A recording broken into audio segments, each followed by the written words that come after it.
या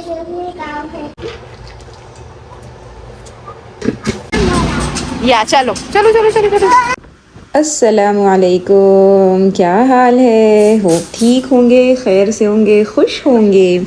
अल्हम्दुलिल्लाह हम भी बिल्कुल ठीक है। ये हम आए हुए हैं ग्रोसरी करने के लिए। कल छोटी सी दावत है घर में, तो हनाना यहाँ फूलों के पास खड़े होके वही बोल रही थी कि मुझको पर्पल कलर के फूल ज़्यादा अच्छे लगते हैं, अम्मी लेके जाते हैं। केवा फ्लोर बता रहेगा मैं। या चलो चलो चलो चलो चलो। दावत की तैयारी ना एक दिन पहले भी थोड़ी बहुत कर ली जाए तो दावत वाले दिन थोड़ा सा रिलीफ होता है। तो बस मैंने कहा कि हम आज जाके थोड़ा बहुत मीठा वगैरह जो भी बनाना है ना बना लेते हैं। फिर यहाँ मैंने नेचुरल पीनट बटर ले लिया था, बहुत ही अच्छा मुझको इसका फ्लेवर लगता है। इसमें कोई भी यानी शक्कर वक्कर नहीं है, बहुत ही कमाल का। फ्रूट्स के साथ को इसकी वैल्यू अच्छी रहती है। आप बताइएगा आप किसके साथ खाते हैं पीनट बटर। ब्रेड को भी अगर टोस्ट कर लिया जाए और उसके ऊपर लगा के खाए ना तो भी उसका टेस्ट कमाल का ही लगता है। बस हमने ग्रोसरी कर ली, जो भी लेने वेने के सामान थे वो ले लिया है और आ गए है घर। और मैं अब तैयारी कर रही हूँ मीठा बनाने की। अच्छा, ये रेसिपी ना मेरे एक स्टूडेंट ने मुझसे शेयर करी थी, तो उसमें कंडेंस मिल्क था और थिक मिल्क था और ये चॉकलेट चिप्स थे। तो मैं बहुत श्योर थी ये सब तो है घर में, चलो बना ही लेते हैं आज। तो वो तो जब मैंने बनाना शुरू किया तो पता चला ये क्या ब्लंडर हो गया है। अभी मैं बताती हूँ क्या हुआ है। तो यहाँ पर मैंने 1 टिन है ना कंडेंस मिल्क को लिया है। अब उसमें मैंने हाफ कप चोको चिप्स डाल के उसको पिघालना था।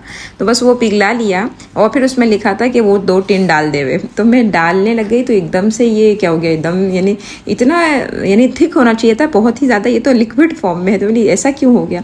फिर मैंने गौर से देखा तो वहाँ पर लिखा होता 2 टिन है ना क्रीम के डालने हैं, जो थिक क्रीम आती है ना उसके। तो मैंने कहा अब क्या करे, ओहो। तो कोई नहीं, हमको जुगाड़ करना आता है। अब ये एकदम लिक्विड फॉर्म में हो गया था ना, तो उसको थिक करने के लिए फिर मैंने उसमें कॉर्नफ्लावर ऐड किया है। यानी 2 टेबल स्पून इसमें से ये दूध लिया है और 2 टेबल स्पून कॉर्नफ्लावर घोल के फिर उसमें डाल के पका लिया अच्छे से। जब वो अच्छे से पक गया तो आप देखें कि ठंडा होने के बाद अच्छा खासा थिक फॉर्म में आ गया और टेस्ट भी बहुत ही अच्छा उसका रहा। तो वीडियो थोड़ी सी डिलीट हो गई थी क्योंकि ऐसे ब्लेंडर को ठीक करने में हम लग गए हुए थे, तो इसलिए डिलीट हो गई। लेकिन मीठा ट्राई करना है तो आप ट्राई कर सकते हैं, लेकिन आप उसकी जगह क्रीम डालें ताकि फिर आपको कॉर्नफ्लावर डालना नहीं पड़े।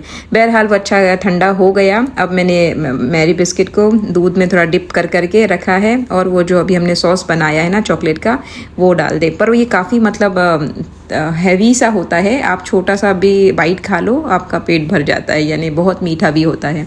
सो अगर आप मीठे के शौकीन हैं तो ये अब मीठा आपके लिए है। यानी आप लाजानिया से के जैसा इसको लेयर करते रहे। चिप बिस्किट है, फिर सॉस है, फिर बिस्किट है, फिर सॉस है, जैसे आपको लेयर चाहिए वैसे।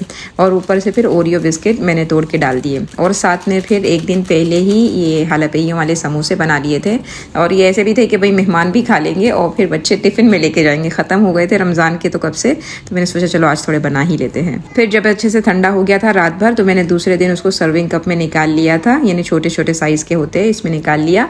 आप बताइएगा आपके साथ ऐसा कभी कुछ हुआ है और आपने उसको फिक्स कर लिया है कि नहीं कर लिया है। चले फिर है सैटरडे, यानी सैटरडे की सुबह में है और अब मेरा टाइम है मदरसे जाने का। बाकी जो दावत की तैयारी है ना माँ कर लेंगे, लेकिन मदरसा भी ज़रूरी है, वो पढ़ाना भी ज़रूरी है। वो मेरे को एक उसमें भी मज़ा आती है। अगर वो पढ़ाया नहीं जाए, मैं बोल दूँ कि दावत है मैं नहीं आने की, तो भाई वो मुझको नहीं आता है।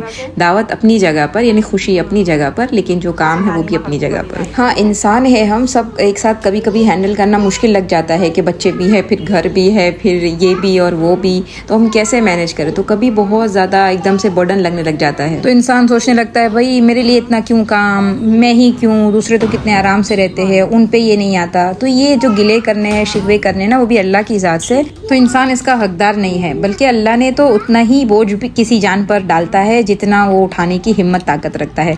अल्लाह कभी भी अपनी ताकत से ज़्यादा आजमाता नहीं है। तो जिसके जो भी आजमाइश आई है या जो काम आए हैं ना, वो बिल्कुल अल्लाह को पता है कि आप कर सकते हो। अगर आप नहीं मान रहे हो आप कर सकते हो तो ये आपकी भूल है, वरना अल्लाह को पता है कि भाई आप तो कर सकते हो। अल्लाह को आप पर यकीन है, लेकिन आपको आप पर यकीन नहीं है। सो अल्लाह के यकीन पर यकीन रखे तो सारे काम बहुत स्मूथली और ईजिली से हो जाएंगे। बस हो गई है शाम और मेहमान आने की तैयारी मगरिब के बाद। तो मैंने फिर समोसे वगैरह फ्राई कर लिया और सारी चीज़ें असेंबल करके रख ली थी। 2-2 प्लेट में निकालते हैं ना, एक मर्दों की तरफ एक औरतों की तरफ। ये सैलेड वगैरह भी मैंने काट पीट कर फ्रिज में रख दिया था। भाई वो मेरे को ऐसा है कि पहले आने से पहले सब तैयार हो जाना चाहिए, फिर वो हड़ाहड़ी हो जाए ना तो मज़ा नहीं आती। इसकी रेसिपी मैंने शेयर की है, इंशाल्लाह डिस्क्रिप्शन में उसका लिंक दे दूंगी। हाँ, कभी इसमें कुछ चीज़ ज़्यादा ऐड कर देती देते हैं, कभी कम। जैसे ये बार मैंने बादाम की जगह है ना सेंग के दाने डाल दिए थे, सो वो ऐड कर दिया और उसकी जो ड्रेसिंग तैयार करके ही रखी थी वो डाल के बस हमारा मज़ेदार सा सैलेड तैयार है। और सारी चीज़ें अब हम जमा देते हैं। छोटी सी एक फैमिली इनवाइटेड थी, तो बच्चे हैं तो बच्चों के लिए फिर थोड़ा पास्ता या पिज़्ज़ा या लाज़ानी ऐसा कुछ होना ही चाहिए, तो बस मैंने वो बना लिया था। और मैं आपको अपना मेनू छोटा सा दिखा देती हूँ। स्टार्टर में मैंने हालापिनो वाले समोसे बनाए थे और फिर बीफ की बिरयानी, उसकी लिंक मैं इंशाल्लाह डिस्क्रिप्शन में दे दूँगी। और फिर बच्चों के लिए थोड़ा लजानिया और मूंग की दाल और रोटी, यानी रोटी के साथ कुछ खाने के लिए, फिर कचुम्बर और दही और सोडा और मीठा। बस ये थी हमारी छोटी सी दावत।